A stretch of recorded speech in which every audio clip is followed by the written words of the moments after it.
Hello everyone, welcome to our YouTube channel Akanksha ji. ये सब आज के इस वीडियो में हम लोग देखेंगे क्लास 6 का ज्योग्राफी देखेंगे हम लोग पूरा डिटेल्स में देखेंगे। एनसीईआरटी का पूरा देखेंगे क्योंकि ये सीटेट के लिए हम लोग कर रहे हैं, तो इसको हम सीटेट के लिए करेंगे। जितना क्वेश्चन आ सकते हैं उसको हमने तो देख लिया है मैराथन क्लास में, लेकिन हम इसका पूरा रिविजन कर लेते हैं ताकि क्वेश्चन गलत ना हो। फिर शुरू करते हैं। पहला चैप्टर है इसमें पूर्णिमा। पूर्णिमा देखो कब होता है। पूर्ण चांद को लगभग एक महीना में एक बार देख सकती है। यह पूर्णिमा चंद्रमा वाली रात या पूर्णिमा होती है। तो पूर्णिमा इस तरह होता है। अमावस्या, अमावस्या जो होता है 15 दिन के बाद हम इसे नहीं देख सकते हैं। यह नए चंद्रमा की रात्रि या अमावस्या कहते हैं। इसको क्या कहते हैं? नए चंद्रमा की रात्रि या फिर अमावस्या कहते हैं। खगोलीय पिंड क्या होते हैं? खगोलीय पिंड वो होते हैं जो सूर्य, चंद्रमा तथा वे सभी वस्तुएं जो रात के समय आसमान में चमकती है, खगोलीय पिंड कहलाती है। याद रखिएगा, सूर्य, चंद्रमा तथा वे सभी वस्तुएं जो रात के समय आसमान में चमकती है वो खगोलीय पिंड कहलाती हैं। अब खगोलीय पिंड के बारे में देखते हैं। कुछ खगोलीय पिंड बड़े आकार वाले तथा गर्म होते हैं।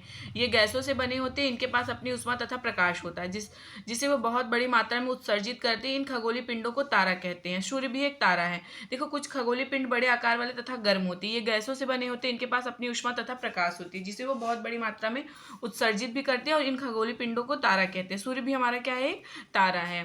नक्षत्र मंडल क्या है? नक्षत्र मंडल तारों के विभिन्न समूहों द्वारा बनाई गई विविध आकृतियों को नक्षत्र मंडल कहते हैं। जैसे अर्शा मेजर पूछ लेता है। अर्शा मेजर या बिग बेयर इसी प्रकार का एक नक्षत्र मंडल है।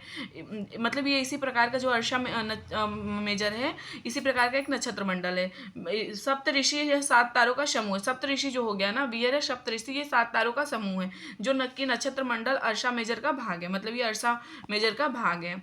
अब ध्रुव तारा देखते हैं। ध्रुव तारा प्राचीन समय में लोग रात्रि में दिशा का निर्धारण तारों की सहायता से करते थे।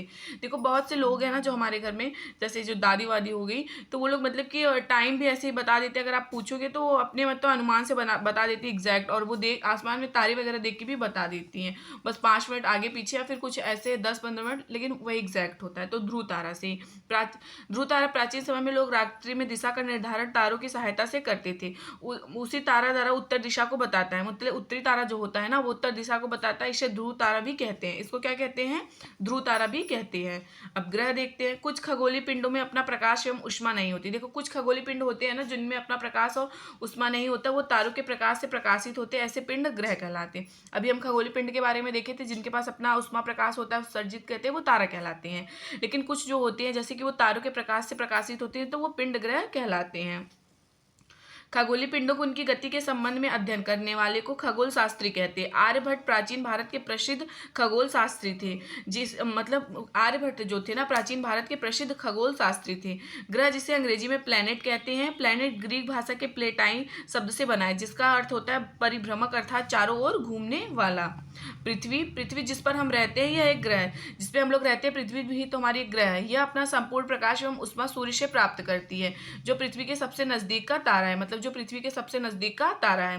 पृथ्वी को बहुत अधिक दूरी से चंद्रमा से देखने पर यह चंद्रमा की तरह चमकती हुई प्रतीत होती है। देखो, पृथ्वी को बहुत अधिक दूरी से अगर हम देखते हैं ना, तो चंद्रमा से देखने पर यह चंद्रमा की तरह प्रतीत होती है। सूर्य से दूरी के हिसाब से पृथ्वी तीसरा ग्रह है।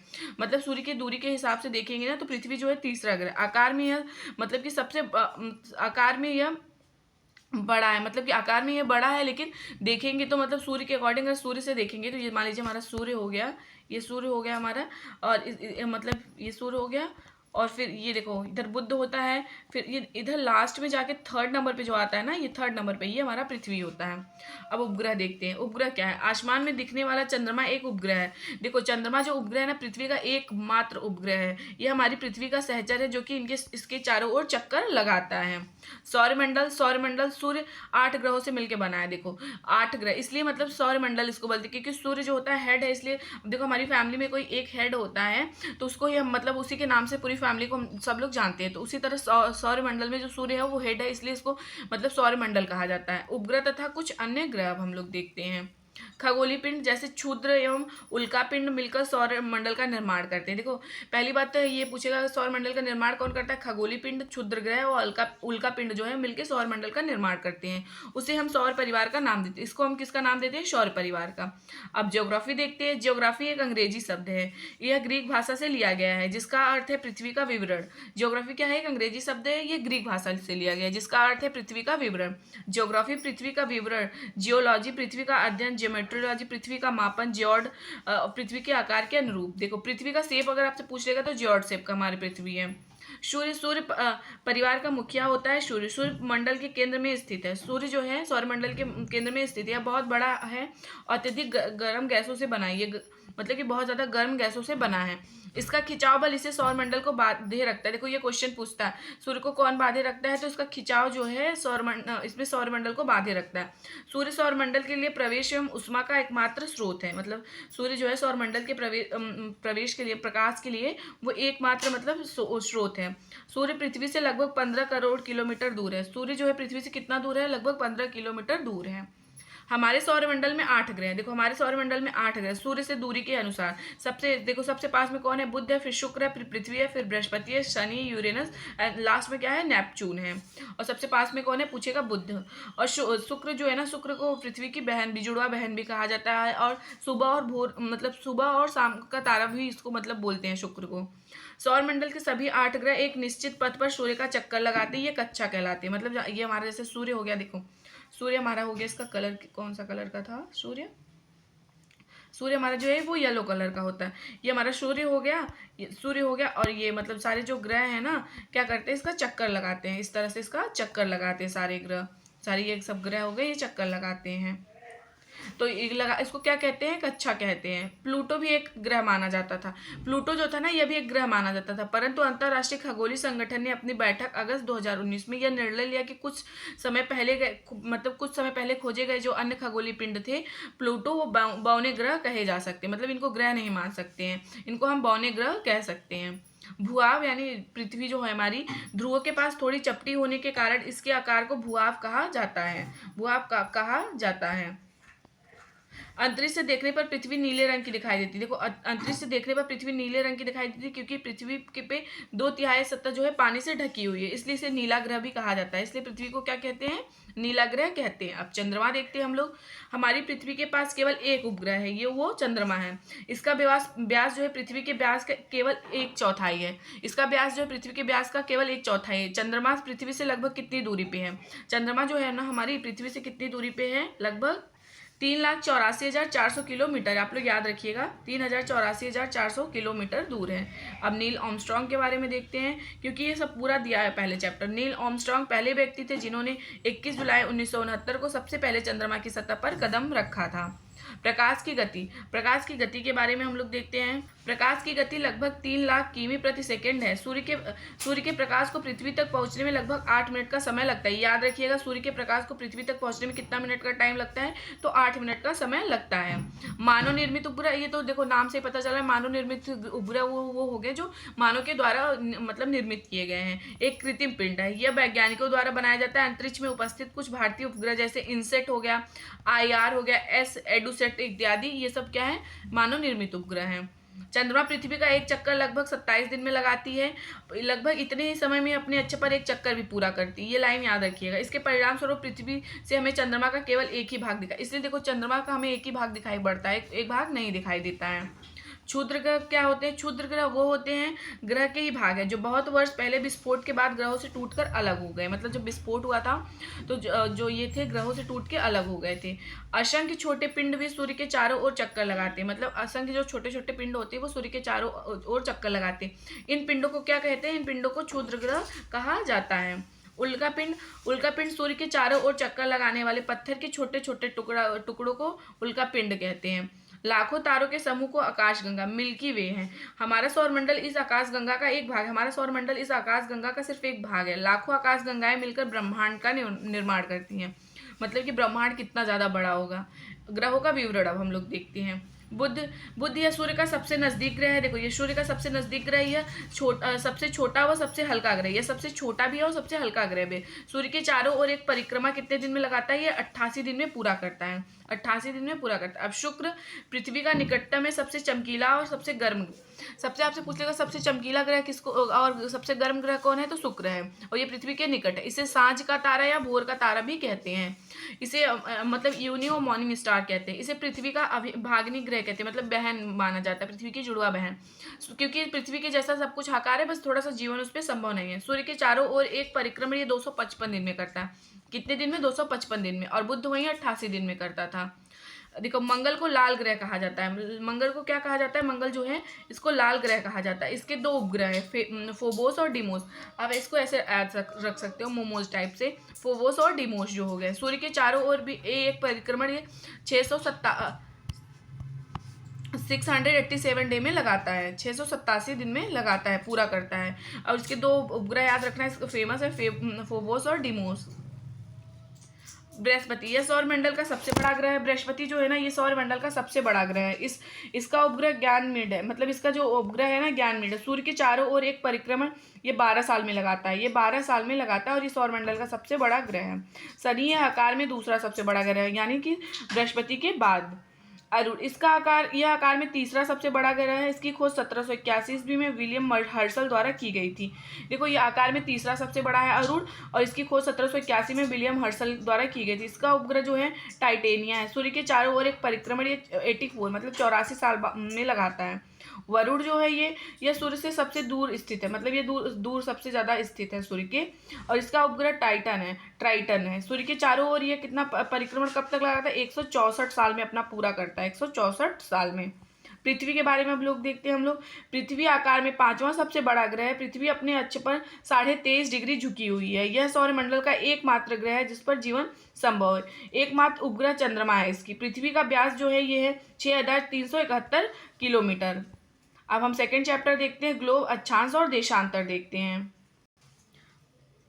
हमारी जो पृथ्वी है ना, ये हमारी पृथ्वी जो है गोलाकार नहीं। पहली बात तो आपको दे देगा पृथ्वी गोलाकार है, फिर जियोड शेप की, तो आप जो जियोड शेप बनाना। हमारी पृथ्वी गोलाकार नहीं। पृथ्वी उत्तर एवं दक्षिण ध्रुवों पर थोड़ी चपटी है, मध्य में थोड़ी उभरी हुई है। देखो उत्तर और दक्षिण, देखो उत्तर हो गया हमारा ये वाला शेप, और इधर शेप कैसी वो थोड़ी चपटी है, तथा मध्य मतलब ये बीच में जो है ना ये थोड़ी सी उभरी हुई है।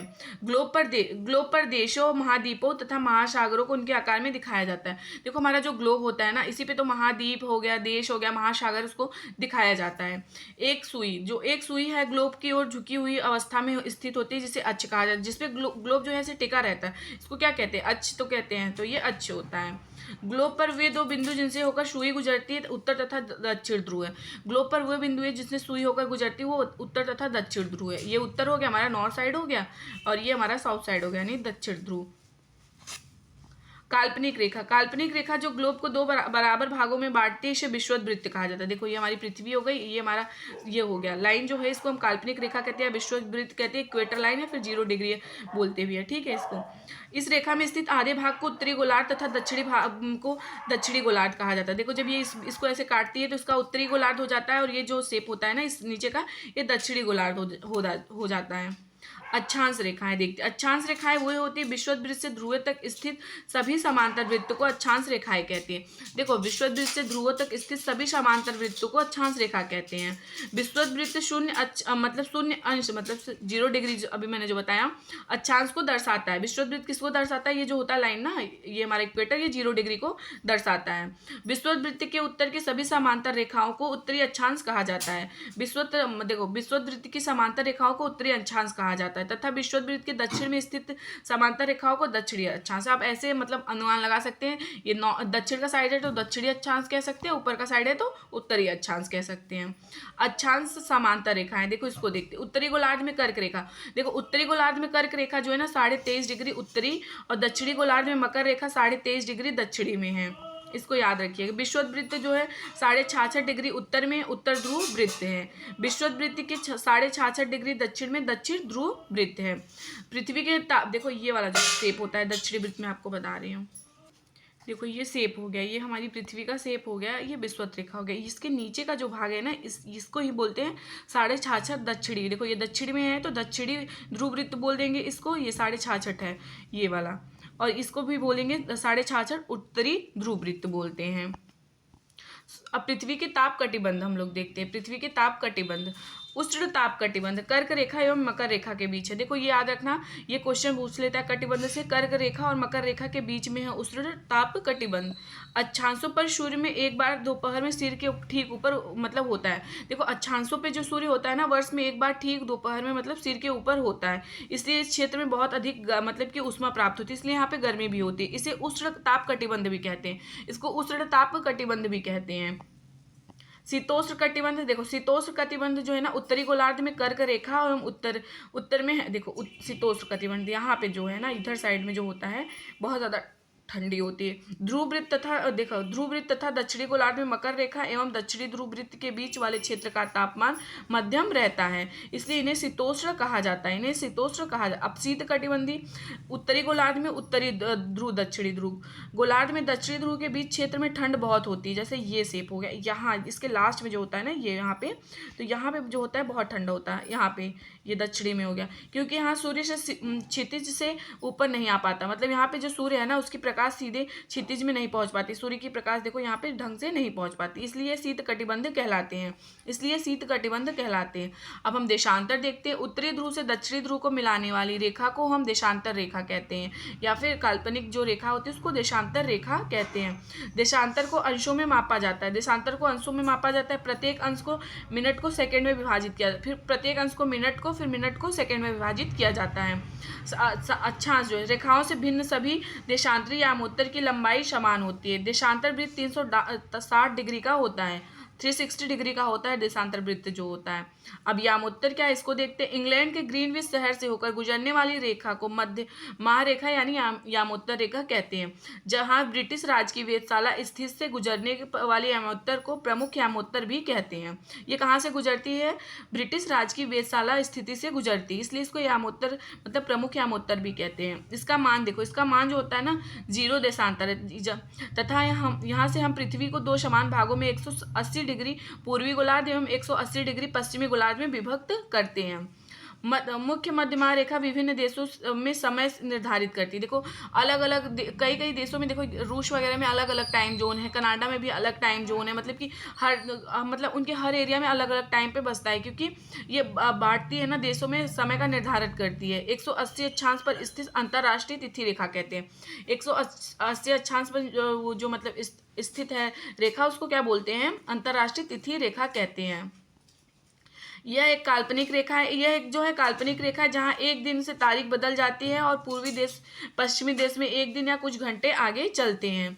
मानक समय, मानक समय को मापने का सबसे अच्छा साधन पृथ्वी, चंद्रमा एवं ग्रहों की गति है। मानक समय को मतलब इससे माप सकते हैं। सूर्योदय, देखो सूर्योदय एवं सूर्यास्त प्रतिदिन होता है, अतः स्वाभाविक ही है कि पूरे विश्व में समय का निर्धारण सबसे अच्छा साधन है। मतलब देखो सूर्योदय सूर्यास्त का सब मतलब देखो हर टाइम पे मॉर्निंग में देखते हैं हम सूर्योदय होता है, शाम को जो होता है सूर्यास्त होता है, तो समय मानने का ये बहुत अच्छा साधन है। अब पृथ्वी जो है ना, अब इसको देखो याद रखा, पृथ्वी पश्चिम से पूर्व की ओर चक्कर लगाती है, ये क्वेश्चन पूछता है। पहली बात तो आप देखो नॉर्मल याद रखा, पृथ्वी सूर्य का अपोजिट, सूर्य जो है पूर्व में निकलती है और पश्चिम में डूबती है, तो इसको क्या करते हैं हम लोग, अब इसको कैसे करेंगे, पृथ्वी को तो ये पश्चिम से निकलती मतलब कि पश्चिम से पूर्व की ओर रोटेट होती है, तो जस्ट अपोजिट कर देना ताकि भूले नहीं आप। अतः वे स्थान जो ग्रीनविच के पूर्व में उनका समय ग्रीनविच समय से आगे होता है तथा पश्चिम में है उनका समय पीछे होगा। देखो ये क्वेश्चन यहीं से पूछता है, जो स्थान ग्रीनविच के पूर्व में उनका समय ग्रीनविच से आगे होता है, जो पूर्व में स्थित है ग्रीनविच के उनका समय ग्रीनविच से आगे, मतलब ग्रीनविच पे अगर 12 बज रहा है तो आगे का मतलब कि दो घंटे आगे है, तो मतलब यहाँ 2 बज रहा होगा, और पश्चिम में तो उनका समय पीछे होगा, अगर यही 2 बज रहा हो तो पीछे है तो ये 12 बज रहा होगा। ये क्वेश्चन देता है, मतलब सीधे दे देता है क्वेश्चन लगाने के लिए। समय के अंतर की गणना निम्नलिखित विधि से की जाती है। देखो कैसे, पृथ्वी लगभग 24 घंटे में अपने अक्ष पर 360 डिग्री घूमती है, अर्थात वह 1 घंटे में 15 डिग्री घूमती है। 1 घंटे में 15 डिग्री घूमती है और एक मतलब इसको 4 मिनट, अब ऐसे बोल सकते हैं 15 डिग्री बराबर कितना होता है, 4 मिनट होता है। 4 मिनट मतलब डिग्री घूमती है। इस प्रकार समय ग्रीनविच में दोपहर के 12 बजते हैं तो ग्रीनविच के समय मतलब ग्रीनविच के समय पूर्व में 1 बजा होगा, 1 बजा होगा, घंटे में 15 डिग्री आगे होगा, और पश्चिम में 11 बजे होंगी, 1 घंटे में 15 डिग्री पीछे होगा। इस तरह से इसका टाइम जोन निकाला जाता है। भारत का मानक समय भारत में 82.5 डिग्री पूर्व को माना गया। अब देखो भारत का मानक समय भारत में 82.5 डिग्री पूर्व को माना गया, जो मतलब देखो जो यहाँ से गुजरती है नैनी वगैरह से, यामोत्तर माना गया है। इस यामोत्तर को स्थानीय समय को पूरे देश में मानक समय का माना जाता है। इसे भारतीय मानक समय के नाम से जाना जाता है। इसे भारतीय मानक समय के नाम से जाना भी जाता है।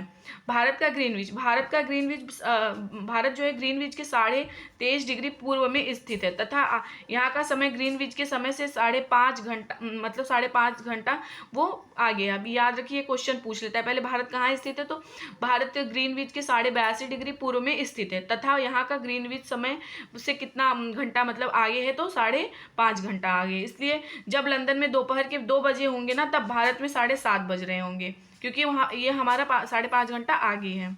अब हम अगला देखते हैं, हमारा थर्ड चैप्टर जो है पृथ्वी की गतियाँ। ये भी बहुत ज़्यादा इंपॉर्टेंट है। पृथ्वी की गतियाँ देखते हैं। पृथ्वी की घूर्णन गति का हमें आभास नहीं होता, क्योंकि हमारी पृथ्वी का पूर्ण गति जो एवं परिक्रमण गति में निरंतरता है, इसलिए मतलब कि घूर्णन और परिक्रमण में निरंतरता है, इसलिए हमें पता नहीं चलता। पृथ्वी के सूर्य के चारों ओर घूर्णन करने तथा अपनी धुरी पर घूमने के कई प्रमाण हैं। उदाहरण, पृथ्वी अपनी धुरी पर नहीं घूमती तो एक हिस्से पर हमेशा दिन रहता है और एक हिस्से पे हमेशा रात ही होती है। मतलब अगर नहीं घूमती तो वरना हम एक हिस्से पे जिस पे रहते हैं हमेशा दिन ही होता है, एक हिस्से पे रात होता है, इसके पीछे वाले पे। अभी ऐसे ये रोटेट करती है तो इस वजह से दिन रात होता है। देखो इस ऐसे क्वेश्चन पूछ लेता है। इसके अतिरिक्त पृथ्वी के सूर्य के चारों ओर अपने घूर्णन, देखो इसको जहाँ पे पूर्ण लिखा है उस घूर्णन समझ लीजिएगा, घूर्णन करने में ही मौसम परिवर्तित होते हैं। देखो ये भी क्वेश्चन पूछता है, घूर्णन करने से ही मौसम भी परिवर्तित होते हैं। अतः इन सभी प्रमाणों से सिद्ध हो जाता है कि पृथ्वी अपने सूर्य के चारों ओर तथा अपनी धुरी पर सतत रूप से घूमती है। अन्य ग्रहों की तरह पृथ्वी अपने अक्ष पर लगातार घूमती रहती है। पृथ्वी भी अपने मतलब जैसे अन्य ग्रह हैं उसी तरह पृथ्वी भी घूमती रहती है। पृथ्वी अपने अक्ष के सहारे घूर्णन करती है। पृथ्वी अपने अक्ष के सहारे घूर्णन करती है। अक्ष उत्तरी ध्रुव तथा दक्षिणी ध्रुव को मिलाने वाली काल्पनिक रेखा है। हमारी पृथ्वी के परिक्रमण, देखो हमारी पृथ्वी के परिक्रमण कक्ष से निर्मित तथा पृथ्वी के केंद्र से गुजरने वाले तल को कक्षीय तल कहा जाता है, कक्षीय तल कहा जाता है या कक्षीय सतह कहा जाता है। पृथ्वी का आकार भूआब है, अभी हमने बताया था जियोड शेप का, या फिर भूआब आप इसको बोल सकते हैं। इस कारण इसे आधे भाग पर सूर्य का प्रकाश पड़ता है। यहाँ पर दिन रहता है, जबकि शेष आधे भाग पर उस समय रात रहती है, क्योंकि वहाँ सूर्य का प्रकाश नहीं पड़ता। जाहिर सी बात है, जहाँ सूर्य की प्रकाश नहीं पड़ेगी वहाँ रात होगी। पृथ्वी का अपने अक्ष पर घूमना घूर्णन कहलाता है। देखो ये याद रखना, ये क्वेश्चन ये नॉर्मल यही पूछ लेगा, पृथ्वी का अपने अक्ष पर घूमना क्या कहलाता है, घूर्णन कहलाता है। और सूर्य के चारों ओर एक स्थिर कक्ष में पृथ्वी के गति को परिक्रमण कहते हैं। मतलब सूर्य के चारों एक स्थिर कक्ष में जो है पृथ्वी के गति को क्या कहते हैं, परिक्रमण। ये दोनों में आप कंफ्यूज नहीं होइएगा। पृथ्वी सूर्य के प्रकाश देखो पृथ्वी जो है ना सूर्य से प्रकाश प्राप्त करती है। पृथ्वी का आकार गोले के समान है, इसलिए एक समय में सिर्फ इसके आधे भाग पर ही रोशनी प्राप्त होती है। सूर्य के ओर वाले भाग में दिन होता है, जबकि दूसरे भाग में सूर्य से दूर होता है, वहीं पे रात होती है। ग्लोब पर वृत्त जो दिन तथा रात को विभाजित करता है उसे प्रदीप्त वृत्त कहते हैं। प्रदीप्त वृत्त से क्वेश्चन आता है, ग्लोब पर दिन तथा रात को जो विभाजित करता है उसे प्रदीप्त वृत्त कहते हैं। पृथ्वी अपने अक्ष पर एक चक्कर पूरा करने में लगभग 24 घंटे का समय लेती है। लगभग कितने घंटे का समय लेती है, 24 घंटे का समय लेती है। देखो यहाँ पे पूर्ण लिखा है, आप इसको घूर्णन समझिएगा क्योंकि गलत हो गया है टाइप करते करते। घूर्णन के समय काल को पृथ्वी का दिन कहा जाता है, यह पृथ्वी की दैनिक गति। देखो घूर्णन के समय काल को पृथ्वी का दिन कहा जाता है, यह पृथ्वी की दैनिक गति है।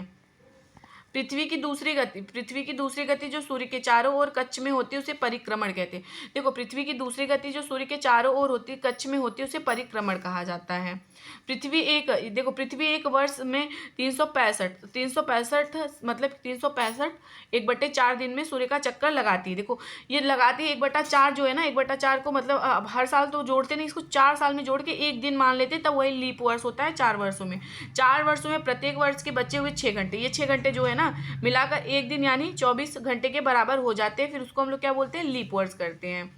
इसके अतिरिक्त दिन को फरवरी के महीने में जोड़ा जाता है। इस प्रकार प्रत्येक चौथे वर्ष में फरवरी माह 28 के बदले कितने का होता है, 29 का हो जाता है, जिससे मतलब उस टाइम पे दिन कितना हो जाता है, 366, और उसे हम क्या कहते हैं, लीप वर्ष कहा जाता है। अगला है समानतः एक वर्ष को 4 ऋतुओं में बांटा गया। देखो समानतः एक वर्ष को 4 ऋतुओं में तो बांटा गया, गर्मी, वसंत, शरद। और देखो गर्मी वसंत हो गया, शरद ऋतु हो गया, और एक हमारा और क्या होता है, शरद ऋतु हो गया, वसंत ऋतु हो गया, और एक हमारा वर्षा ऋतु हो गया। 4 होते हैं, गर्मी होता है, फिर उसके बाद वर्षा होती है, गर्मी होता है, फिर वसंत ऋतु होता है, फिर उसके बाद से वर्षा, फिर ठंडी पड़ती है। ऋतुओं में परिवर्तन सूर्य के चारों ओर पृथ्वी की स्थिति के कारण होता है। ये भी याद रखिएगा, ऋतुओं में परिवर्तन सूर्य के चारों ओर पृथ्वी की स्थिति के कारण होता है। पृथ्वी की 2 प्रकार की गतियाँ हैं। घूर्णन या दैनिक गति, घूर्णन या दैनिक गति, और इसको क्या बोलते हैं, परिक्रमण या वार्षिक गति, परिक्रमण या वार्षिक गति। पृथ्वी अपने अक्ष पर पश्चिम से पूर्व की दिशा में जो है वो मतलब कि लट्टू के समान घूमती रहती है, लट्टू के समान, लट्टू आपने नचाया होगा बचपन में, से घूमती रहती है। पृथ्वी अपने अक्ष पर पश्चिम से पूर्व घूमते हुए एक पूरा चक्कर पूरी करती है। पृथ्वी जो है अपने अक्ष पर पश्चिम से पूर्व, मतलब पृथ्वी जो है ना रोटेट कैसे होती है, वेस्ट टू ईस्ट होती है, तो और एक चक्कर अपना पूरा करती है। पृथ्वी के अपने अक्ष पर घूमने को घूर्णन कहा जाता है, याद रखिएगा, पृथ्वी को अपने अक्ष पर घूमने मतलब घूमने को इसको क्या कहते हैं, घूर्णन कहते हैं, या दैनिक गति कहते हैं। पृथ्वी के अपने अक्ष पर घूर्णन के कारण ही दिन रात होता है, इसको भी हमने देखा है। पृथ्वी अपने अक्ष पर घूर्णन के साथ साथ एक निश्चित मार्ग पर सूर्य के चारों ओर परिक्रमा करती है। सूर्य के चारों ओर पृथ्वी के इस गति को परिक्रमण कहते हैं अथवा वार्षिक गति भी कहते हैं। इसको क्या कहते हैं, वार्षिक गति। पृथ्वी के परिक्रमण गति के कारण ही दिन रात का छोटा बड़ा होना, ऋतुओं में परिवर्तन होना होता है। सूर्य तथा सूर्य की परिक्रमा दीर्घवृत्त, देखो सूर्य की परिक्रमा एक जो पृथ्वी होती है ना हमारी, वो कैसे करती है, सूर्य की परिक्रमा जो है एक दीर्घ वृत्ताकार में करती है। अतः यह कभी कभी सूर्य के निकट आ जाती है तो कभी कभी सूर्य से दूर चली जाती है, मतलब कभी कभी सूर्य के इधर पास आ जाती है तो कभी कभी सूर्य से दूर हो जाती है। पृथ्वी की गतियां, अभी हमने पृथ्वी की गतियां, पृथ्वी अपने देखो पृथ्वी जो है ना पृथ्वी अपनी कक्षा में सूर्य की परिक्रमा करते हुए 4 जुलाई को सूर्य से दूर चली जाती है। 4 जुलाई को अपने सूर्य से जो है वो दूर चली जाती है। पृथ्वी की स्थिति को अपशौर कहते हैं, याद रखा, अपशौर से क्वेश्चन आता है। पृथ्वी अब कक्षा में सूर्य की परिक्रमा करते हुए 4 जुलाई को सूर्य से दूर चली जाती है। पृथ्वी की इस गति को क्या कहते हैं, अपशौर कहते हैं। अपशौर की दशा में जो है पृथ्वी सूर्य से अधिकतम दूरी पर होती है। इसके विपरीत 3 जनवरी को पृथ्वी अपने कक्षा में सूर्य की परिक्रमा करते हुए सूर्य के अत्यधिक नजदीक पहुंच जाती है। पृथ्वी की इस स्थिति को उपसौर कहते हैं। देखो अपसौर उपसौर का मतलब नॉर्मल सा है, देखो अपसौर का हो गया मतलब पृथ्वी से दूर, और उपसौर का मतलब पृथ्वी से पास हो गया। इस तरह से आप लोग याद रखिएगा। देखो सूर्य के चारों ओर जब ये सूर्य के चारों ओर मतलब कि ये दीर्घ वृत्ताकार कक्षे में 365 दिन 6 घंटे सूर्य की एक परिक्रमा को पूरी करती है। तो 6 घंटा जो ये बचता है तो इसको ऐड करके मतलब 366 दिन बना दिया जाता है 4 साल में एक बार, तो इसको हम लीप ईयर्स कहते हैं। अभी इसके बारे में हम लोग देखें। अब हम 21 जून का देखते हैं। 21 जून को उत्तरी गोलार्ध, 21 जून को उत्तरी गोलार्ध जो होता है ना सूर्य की तरफ झुका होता है, जिसके उत्तरी गोलार्ध में के बहुत बड़े भाग में गर्मी का मौसम होता है। देखो जून में बहुत ज़्यादा गर्मी होता है, इसके कारण सूर्य की किरणें कर्क रेखा पर सीधी पड़ती हैं। इस पे मतलब कि सूर्य की किरणें जो है ना वो कर्क रेखा पे सीधे पड़ते हैं, और जिससे सीधे सीधे रोशनी मिलती है, इसलिए इसे विषुव वृत्त के उत्तरी मतलब इसलिए इसको क्या कहते हैं, इसलिए इसको विषुव वृत्त के उत्तरी 21 जून को इन क्षेत्रों में सबको उत्तर अयनात सबसे छोटी रात होती है। मतलब क्या होता है, 21 जून को इन क्षेत्रों में क्या होता है, अयनात मतलब कि सबसे छोटी रात होती है। पृथ्वी की इस अवस्था में मतलब क्या होता है, सबसे छोटी रात। 22 दिसंबर को दक्षिणी ध्रुव। अब 22 दिसंबर यह सूर्य की ओर झुके होने के कारण मकर रेखा पर सूर्य की किरणें सीधे पड़ती हैं। चूंकि सूर्य की किरणें मकर और लंबवत पड़ती है, इसलिए दक्षिणी गोलार्ध पर मतलब बहुत से भाग में प्रकाश प्राप्त होते हैं। बहुत से भाग पे क्या होता है, प्रकाश प्राप्त होता है, इसलिए दक्षिणी गोलार्ध में लंबे दिन तथा छोटी रात होती है। देखो छोटी रात वाली ग्रीष्म ऋतु होती है। 21 मार्च और 23 सितंबर। 21 मार्च सूर्य की किरणें विषुव वृत्त पर सीधी पड़ती हैं। इस अवस्था में कोई भी ध्रुव सूर्य की ओर नहीं झुका होता, इसलिए पूरी पृथ्वी पर रात व दिन, देखो याद रखना यही क्वेश्चन पूछता है। 21 मार्च और 23 सितंबर को पृथ्वी पर जो होता है ना पूरी रात दिन बराबर होता है, इसे विषुव कहा जाता है, इसे विषुव कहा जाता है। 23 सितंबर को उत्तरी गोलार्ध पर शरद ऋतु होती है, जबकि दक्षिणी गोलार्ध पे वसंत ऋतु होती है। 21 मार्च को स्थिति इसके विपरीत होती है, उत्तरी गोलार्ध में वसंत ऋतु तथा दक्षिणी गोलार्ध में शरद ऋतु। इस प्रकार स्पष्ट है कि पृथ्वी के घूर्णन और परिक्रमा के कारण दिन और रात तथा ऋतुओं में परिवर्तन होता है। अब हम चौथा चैप्टर देखते हैं, हमारा जो है मानचित्र। इससे भी क्वेश्चन बहुत आता है। पृथ्वी की सतह या इसके एक भाग पैमाने के माध्यम से चपटी सतह पर खींचा गया जो चित्र होता है उसको हम क्या कहते हैं, मानचित्र। अब इसके बारे में देखो पूछ लेता है, विश्व ग्लोब के निर्माता कौन है, मार्टिन वैहम है। फिर से याद रखिएगा, विश्व ग्लोब के निर्माता मार्टिन वैहम है। विश्व मानचित्र के निर्माणकर्ता जो है अनेक्सिमेंडर है, अनेक्सिमेंडर को माना जाता है। भूगोल के जनक किसको माना जाता है, हिकेटियस को माना जाता है। भूगोल का जनक हिकेटियस को माना जाता है। व्यवस्थित भूगोल के जनक, देखो व्यवस्थित भूगोल के जनक जो है इरास्टोस्थेनीज को माना जाता है, इरास्टोस्थेनीज को माना जाता है।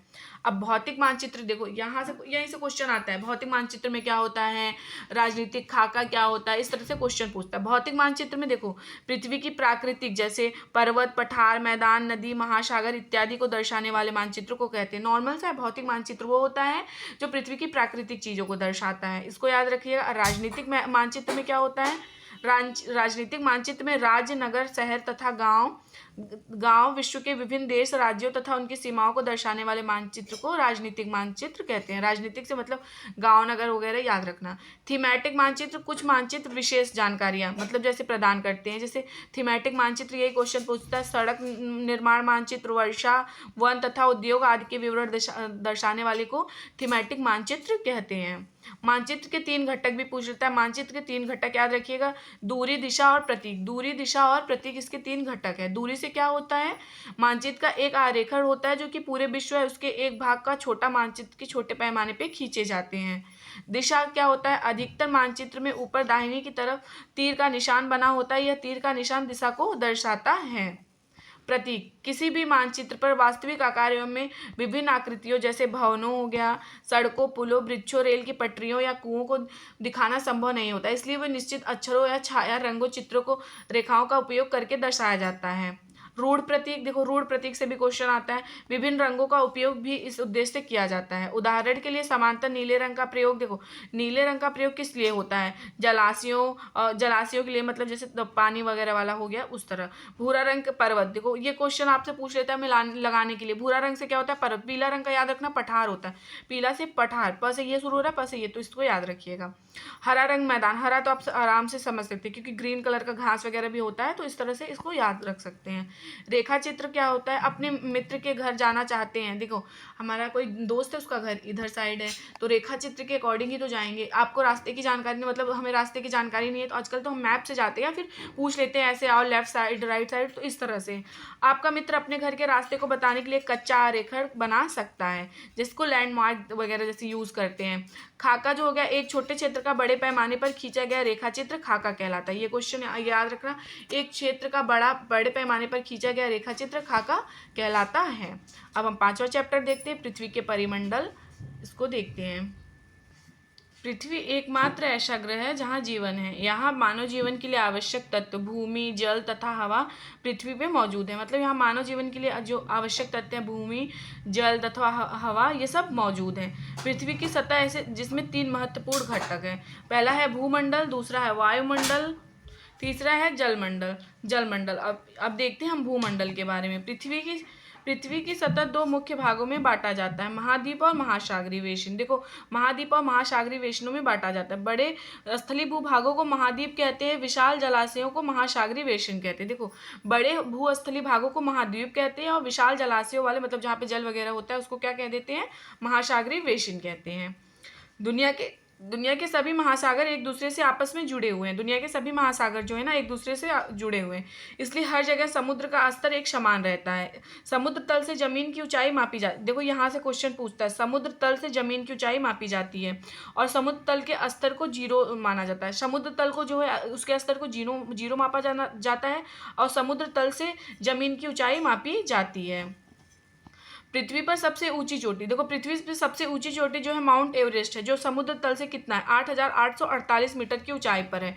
अब इसको ऐसे भी रख सकते हो 8848, इस कभी कभी देखो 8850 भी दिया रहता है।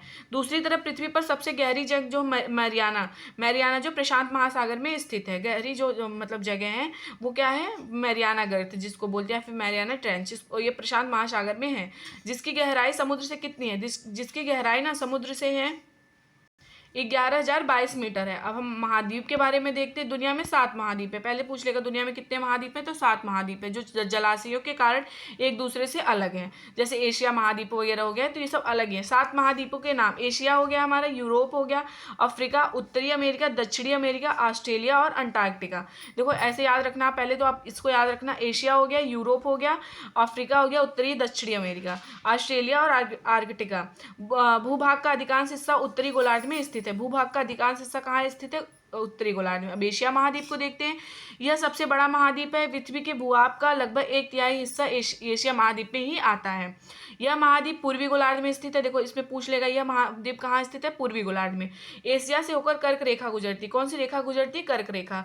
पश्चिमी यूराल पर्वत, पश्चिमी जो यूराल पर्वत हो गया, एशिया और यूरोप को अलग करता है। पहली बात तो याद रखना, यूराल पर्वत जो है ये किसको अलग करता है, यूरोप और एशिया को अलग करता है। यू से याद रखना है, यूरोप और एशिया याद रखना आप लोग। एशिया और यूरोप को सम्मिलित रूप से यूरेशिया कहा जाता है। देखो सम्मिलित रूप से क्या कह सकते हैं, एशिया और यूरोप को यूरेशिया कहा जाता है, और मतलब निक नेम समझ लीजिए। यूरोप देखते हैं, एशिया की तुलना, एशिया की तुलना यूरोप में बहुत छोटा है। एशिया की तुलना में जो है यूरोप बहुत छोटा है और एशिया के पश्चिम में स्थित है। एशिया के किस साइड स्थित है, इस साइड स्थित है, पश्चिम साइड में ये स्थित है।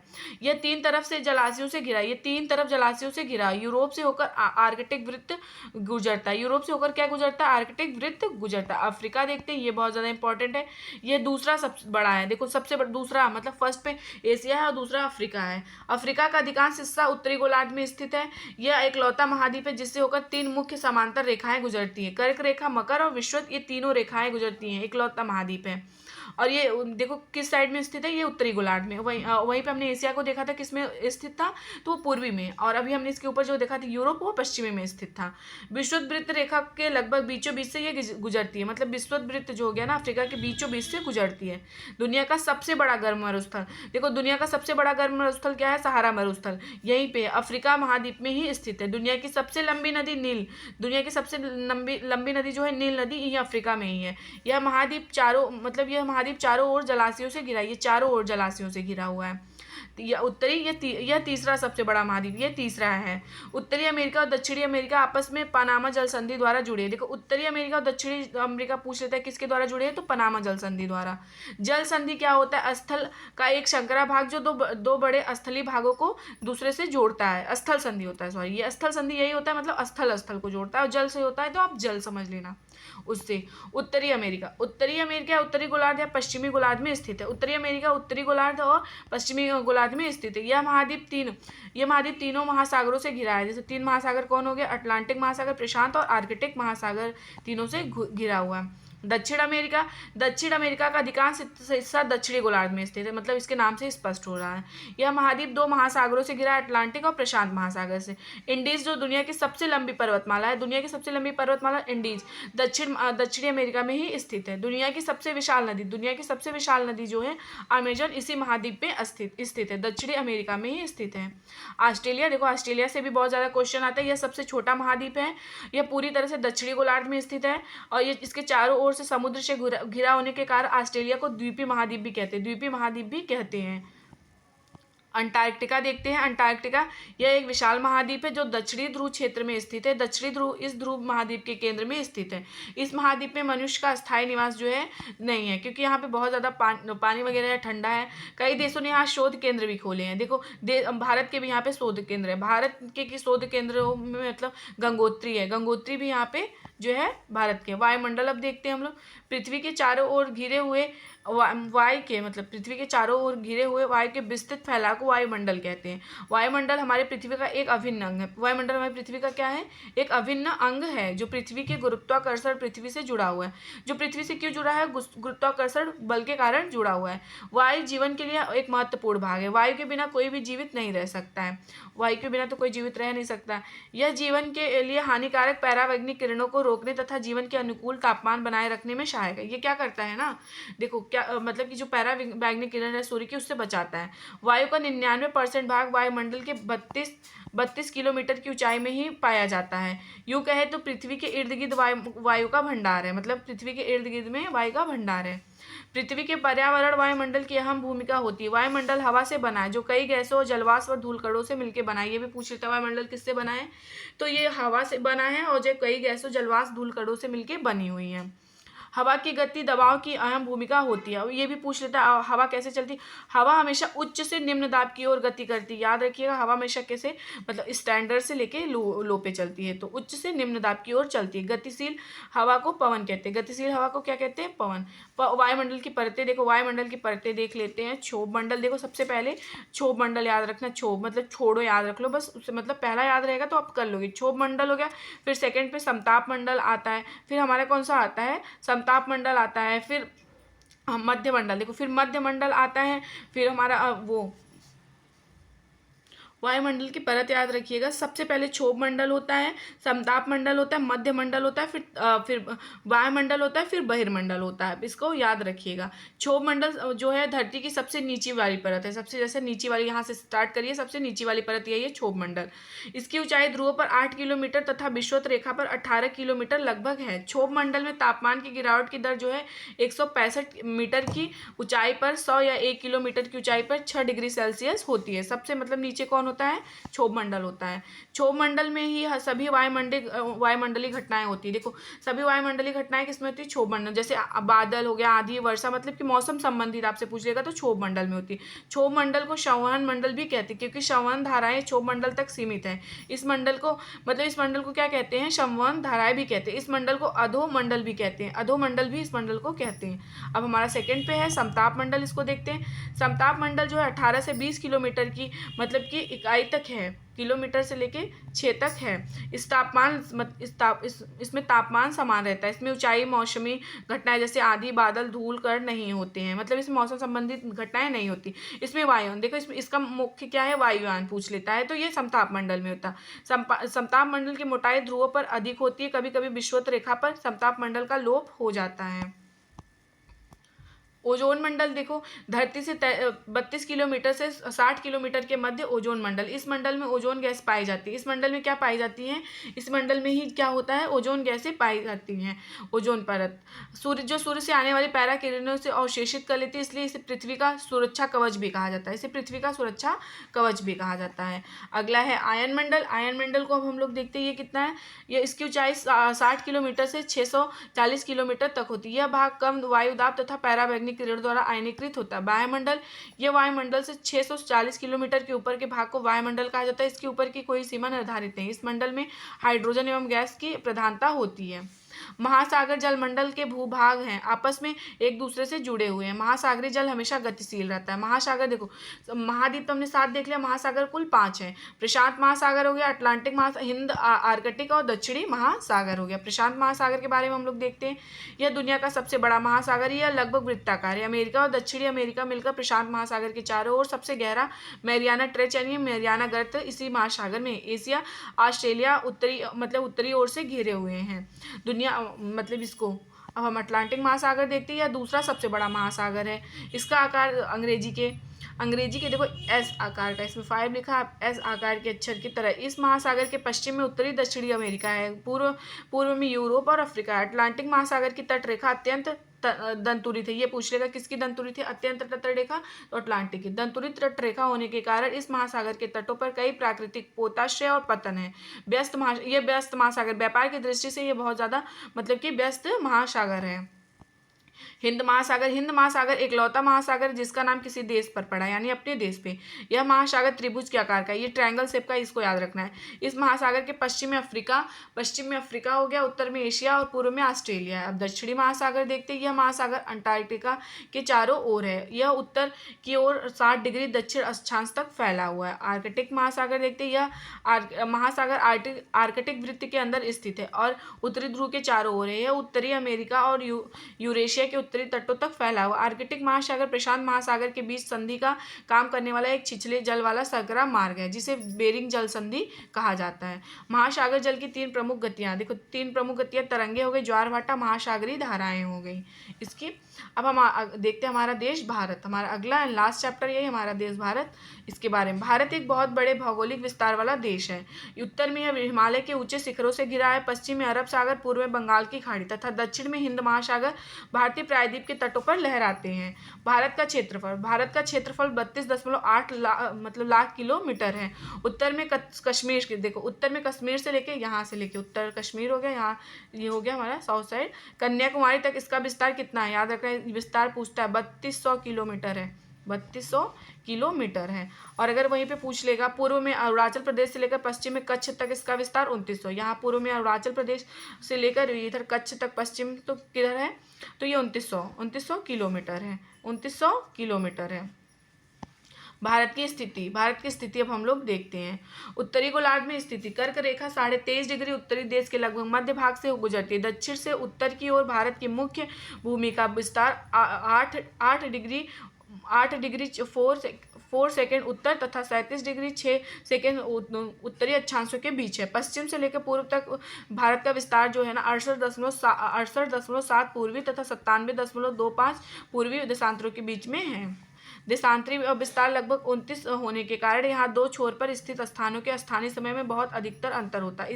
इस तरह की दूरी पर स्थिति दो स्थानों के बीच समय का अंतर लगभग 2 घंटे का होता है, जैसे अरुणाचल प्रदेश और गुजरात में हो गया। प्रत्येक देशांतरों के लिए स्थानीय समय 4 मिनट का अंतर होता है। पश्चिम में गुजरात देखो, पश्चिम में जो गुजरात की अपेक्षा पूर्व के अरुणाचल प्रदेश में सूर्योदय लगभग 2 घंटे पहले होता है। जब अरुणाचल प्रदेश में होता है ना सूर्योदय, उसके 2 घंटे बाद पश्चिम में गुजरात में होता है। राजनीतिक एवं प्रशासनिक विभाजन देख लेते हैं। भारत एक विशाल देश है। भारत जो है एक विशाल देश है। प्रशासनिक क्रियाकलापों के लिए देश को कितने राज्य और उसमें बांटा गया है, तो ये बांटा गया है भारत में 28, देखो भारत में कितने 28 राज्य 8 केंद्र शासित प्रदेश है। 2 जून 2014 को तेलंगाना भारत का 29वां राज्य बना था, लेकिन फिर अभी देखो अभी क्या हो गया, जम्मू कश्मीर और मतलब लद्दाख को वो किया गया अलग केंद्र शासित प्रदेश बनाया गया, तो वापस 28 राज्य हो गया। पहले आंध्र प्रदेश का एक भाग था, आंध्र प्रदेश का ये भाग था।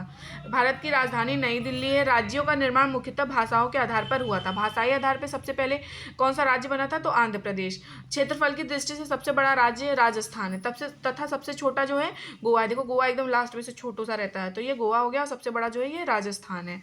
राज्यों को जिला में बांटा गया, राज्यों को मतलब जिला में बांटा गया है। भौतिक विभाजन, भारत में भौतिकी आकृति विभिन्न प्रकार की है, जैसे पर्वत, पठार, मैदान, तट तथा द्वीप समूह। भारत के उत्तर में हिमालय, भारत के देखो उत्तर में हिमालय, हिम प्लस आलय का मतलब होता है बर्फ का घर। भारत के पश्चिम भाग में भारतीय महामरुस्थल स्थित है, पश्चिम में महामरुस्थल है। उत्तरी मैदान के दक्षिणी में प्रायद्वीपीय पठार स्थित है। पश्चिमी घाट के पश्चिम में, पूर्वी घाट के पूर्व में पूर्वी तटीय मैदान स्थित है। गंगा एवं ब्रह्मपुत्र नदियां विश्व के सबसे बड़े डेल्टा का निर्माण करती है, जिसे सुंदरवन डेल्टा कहते हैं। भारत में 2 द्वीप समूह, लक्षद्वीप द्वीप समूह और अरब सागर। अंडमान एवं निकोबार द्वीप समूह भारत से दक्षिण पूर्व दिशा में बंगाल की खाड़ी में स्थित हैं।